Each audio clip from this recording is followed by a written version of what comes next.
नमस्कार दोस्तों, science with Sachin sir YouTube channel पर आप सभी का स्वागत है। दोस्तों, अगर आप चैनल पर नए हो तो चैनल को सब्सक्राइब जरूर करें। दोस्तों, मैं आपके लिए लेकर आया हूं जनरल साइंस का एक इम्पोर्टेंट टॉपिक जिसका नाम है कुछ महत्वपूर्ण पदार्थों का पीएच मान। दोस्तों, इस टॉपिक से हर एक कॉम्पिटिटिव एग्जाम में प्रश्न पूछा जाता है। दोस्तों, अगर आपके कॉम्पिटिटिव एग्जाम में महत्वपूर्ण पदार्थों का पीएच मान से संबंधित कोई प्रश्न पूछा जाएगा तो दोस्तों इन पदार्थों के पीएच मान के बाद कुछ भी नहीं आएगा। आप सभी इन पदार्थों के पीएच मान को अपनी कॉपी के अंदर लिखें और बार बार रिवीजन लगाएं। तो देखिए दोस्तों, स्टार्ट करते हैं। काफी इंपॉर्टेंट पदार्थों का पीएच मान मैं आपके लिए लेकर आया हूं। तो देखिए, फर्स्ट है रुधिर या रक्त या ब्लड। आपको इस वीडियो के अंदर मैं पूरा याद करा दूंगा। देखिए, रुधिर, रक्त, जिसको इंग्लिश में ब्लड कहा जाता है या लहू भी कहा जाता है रक्त को, ठीक है। तो आपको क्या याद रखना है? रुधिर, रक्त, ब्लड या लहू, उसका पीएच मान कितना होता है? 7.4, जो कि कैसा होता है? हल्का सारीय। याद रखना है दोस्तों, काफी इंपोर्टेंट बात है। नेक्स्ट इंपोर्टेंट, देखिए लार, जिसको सलाइवा कहा जाता है इंग्लिश में।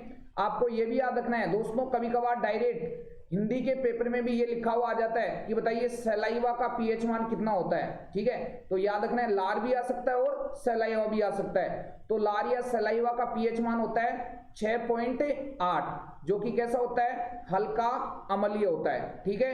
नेक्स्ट देखिए, जठर रस, अमाशय रस, जिसको इंग्लिश में कहा जाता है गैस्ट्रिक जूस। तो दोस्तों आपको याद रखना है, जठर रस या अमाशय रस या गैस्ट्रिक जूस का पीएच मान कितना होता है? 1.0 से 1.5, बोले तो 1 से लेकर 1.5 तक होता है, जो कि कैसा होता है? तीव्र अम्लीय होता है। काफी इंपोर्टेंट बात। नेक्स्ट इंपोर्टेंट है दोस्तों अग्नाशय रस, जिसे इंग्लिश में कहा जाता है पैंक्रियाटिक जूस, ठीक है। और इसका पीएच मान होता है 7.5 से 8.5, जो कि कैसा होता है? हल्का सारी होता है। काफी इंपोर्टेंट बात। नेक्स्ट है पित्रस या बाइल जूस, ठीक है। इसका पीएच मान होता है 7.5 से 8.5, जो कि कैसा होता है? हल्का सारीय।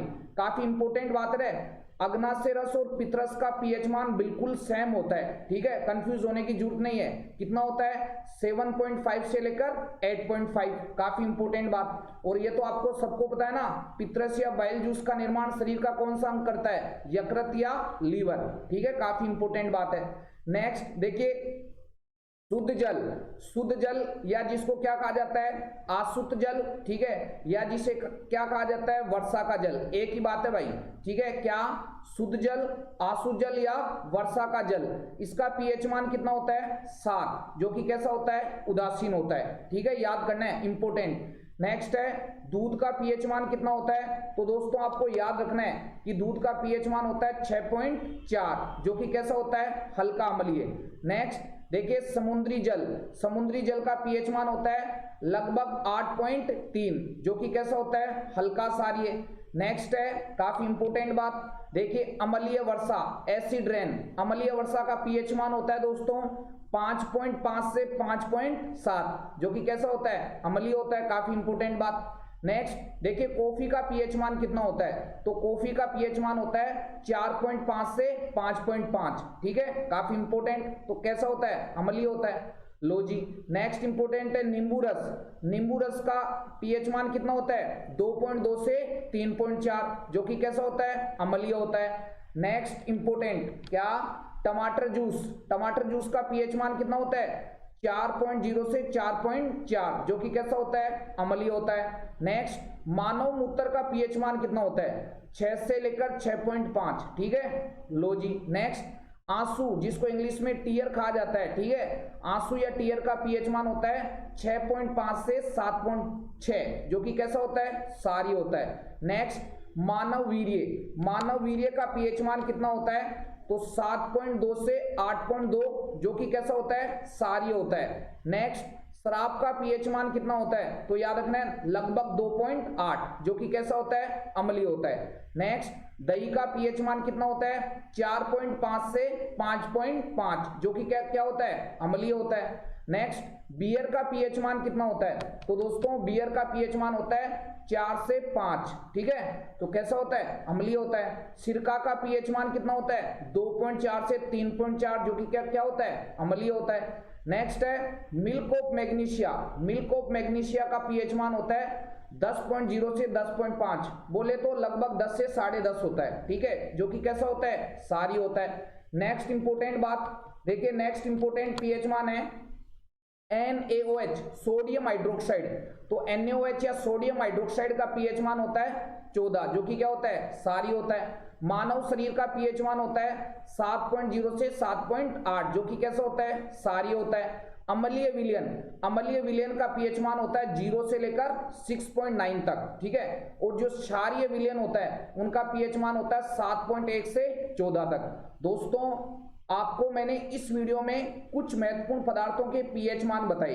दोस्तों इस चैनल पर मैं आपको वही टॉपिक पढ़ा रहा हूं जो आपके कॉम्पिटिटिव एग्जाम के लिए काफी इंपॉर्टेंट है और उनसे बार बार प्रश्न पूछे जाते हैं। अब देखिए कई बच्चे ऐसे भी होंगे कि सर ये अम्लीय, क्षारीय, हल्का क्षारीय या अधिक क्षारीय आप कैसे पता लगाते हो, तो इसके बारे में भी आपको मैं एक छोटी सी ट्रिक बता देता हूं। देखिए दोस्तों एक पीएच स्केल होती है, ठीक है, एक पीएच स्केल होती है जिसका मान होता है दोस्तों, हाँ जी, जिसका मान होता है 0 से लेकर 14 तक, ठीक है। कभी कभार तो कॉम्पिटिटिव एग्जाम में यही पूछ लिया जाता है कि पीएच स्केल का मान कहां से लेकर कहां तक होता है, 0 से लेकर 14 तक। और जो 7 वाला मान है वो होता है दोस्तों उदासीन। क्या होता है उदासीन। कोई भी विलयन है अगर उसका पीएच मान 7 है तो वो न अम्लीय होगा न क्षारीय, वो क्या होगा उदासीन होगा, ठीक है, काफी इंपोर्टेंट बात। अगर कोई विलयन जिसका पीएच मान 0 से लेकर 6.9 तक है, ठीक है, तो वो क्या होगा अम्लीय होगा, वो एसिडिक होगा, ठीक है, ये काफी इंपोर्टेंट बात है। लो जी, अगर कोई पीएच मान जिसका कोई विलयन जिसका पीएच मान 7.1 से लेकर 14 तक है तो वो क्या होगा दोस्तों, वो होगा क्षारीय होगा। क्या होगा क्षारीय। अब देखो काफी इंपोर्टेंट बात, क्या एक कॉम्पिटिटिव एग्जाम में प्रश्न पूछा गया था दोस्तों काफी धमाकेदार वाला। क्या, सबसे पहले वो प्रश्न मैं आपको बाद में बताऊंगा, पहले मैं आपको ये बता देता हूं क्या कि देखो सिंपल प्रश्न तो ऐसे पूछा जा सकता है कि बताइए एक विलयन जिसका पीएच मान 5.5 है तो वो क्या होगा अम्लीय होगा, उदासीन होगा, क्षारीय होगा या लवणीय। तो दोस्तों आपको याद रखना है कि अगर कोई विलयन जिसका पीएच मान 5.5 है तो वो क्या होगा, वो अम्लीय होगा। सही बात है कि नहीं है, क्योंकि जो अम्लीय विलयन होते हैं उनका पीएच मान 0 से लेकर 6.9 तक होता है। अगर कोई विलयन, प्रश्न ऐसे पूछा जाए, अगर कोई विलयन जिसका पीएच मान 7.5 है तो वो कैसा होगा अम्लीय, उदासीन, लवणीय, क्षारीय, तो कैसा होगा दोस्तों क्षारीय होगा, क्योंकि क्षारीय विलयन का पीएच मान होता है 7.1 से लेकर 14 तक। काफी इंपोर्टेंट बात। अब एक इंपोर्टेंट बात और बताता हूं रे, क्या देखो जैसे जैसे आप 0 से लेकर आप 6.9 या 7 की तरफ जाओगे, धीरे धीरे आप 0 से 7 की तरफ जाओगे तो आपको पता है अम्लीयता घटती है। अम्लीयता क्या होती है, घटती है। तो ये भी एक इंपॉर्टेंट बात है कि पीएच मान बढ़ने पर अम्लीयता क्या होती है, घटती है, ठीक है। तो एक कॉम्पिटिटिव एग्जाम में प्रश्न पूछा गया था क्या कि 4 विलयन दिए गए हैं, 1, 2, 3 और 4। अब मैं नाम भी बता देता हूं, क्या नाम है, जैसे मान लीजिए इसका नाम है ए और इसका है बी, इसका है सी और इसका है डी। एक विलयन है, 4 विलयन दिए गए हैं जिनका नाम क्रमशः ए, बी, सी और डी, और उनका पीएच मान है दोस्तों 2.2, 3.2 और 4.2 और 5.2, ठीक है। दोबारा बता देता हूं, 4 विलयन दिए गए हैं जिनका पीएच मान क्रमशः 2.2, 3.2, 4.2 और 5.2 है, और प्रश्न ये पूछा गया था कि इनमें से कौन सा विलयन न्यूनतम अम्लीय है, कौन सा विलयन न्यूनतम अम्लीय है। बहुत सारे बच्चों ने इसका आंसर 2.2 ठोका था, जो कि क्या है, गलत है।